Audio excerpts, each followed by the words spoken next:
Maraming nagtatanong kung bakit raw hindi tayo nakikiisa o nagdiriwang ng Pasko sa araw na itinakda dito. Una, dahil hindi nakatala sa Biblia na ang ika-25 ng Disyembre ay araw ng kapanganakan ni Kristo. Pangalawa, ito'y galing sa pista ng mga pagano tulad ng Christmas tree, mga pailo sa Pasko, pagpapalitan ng mga regalo at mga iba pa na isinakristiyano lamang ng mga Katoliko at ng mga Protestante. Ganito nga ang patuto ng isang pari. Totoo bang hindi ipinanganak ang Panginoon Kristo sa petsa na ating pinagdiriwang? Totoo po. Wala naman po kasi nakakaalam sa Biblia kung kailan talaga ipinanganak at ang petsa ng kapanganakan ng Panginoon. Hindi po ba pistang pagano yun? Opo. Pero po, ito'y ginawang Kristiyano. Nabinyagan na natin ito.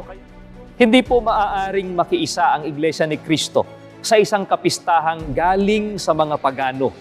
Mahigpit po na ipinagbilin yan ng mga apostol. Ganito po ang ating mababasa sa Efeso.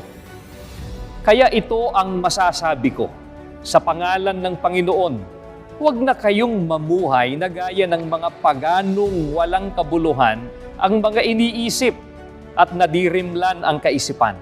Dahil wala silang pagkaunawa at matigas ang kanilang puso, hiwalay sila sa buhay na mula sa Diyos.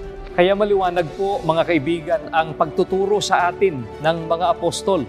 Ang sabi po ni Apostol Pablo, huwag na kayong mamuhay na gaya ng mga paganong walang kabuluhan ng mga iniisip, hiwalay sila sa buhay na mula sa Diyos. Ito pong kadahilanan. Kaya ang Iglesia ni Kristo ay hindi po nakikiisa sa Pasko o Christmas na ipinagdiriwang ng mga Katoliko at ng mga Protestante. Hindi lamang po ito hindi nakatala sa mga banal na kasulatan, kundi ito po ay labag pa po sa mga aral ng Diyos na nakasulat sa Biblia. Kaya kaibigan, mag-spuri ka.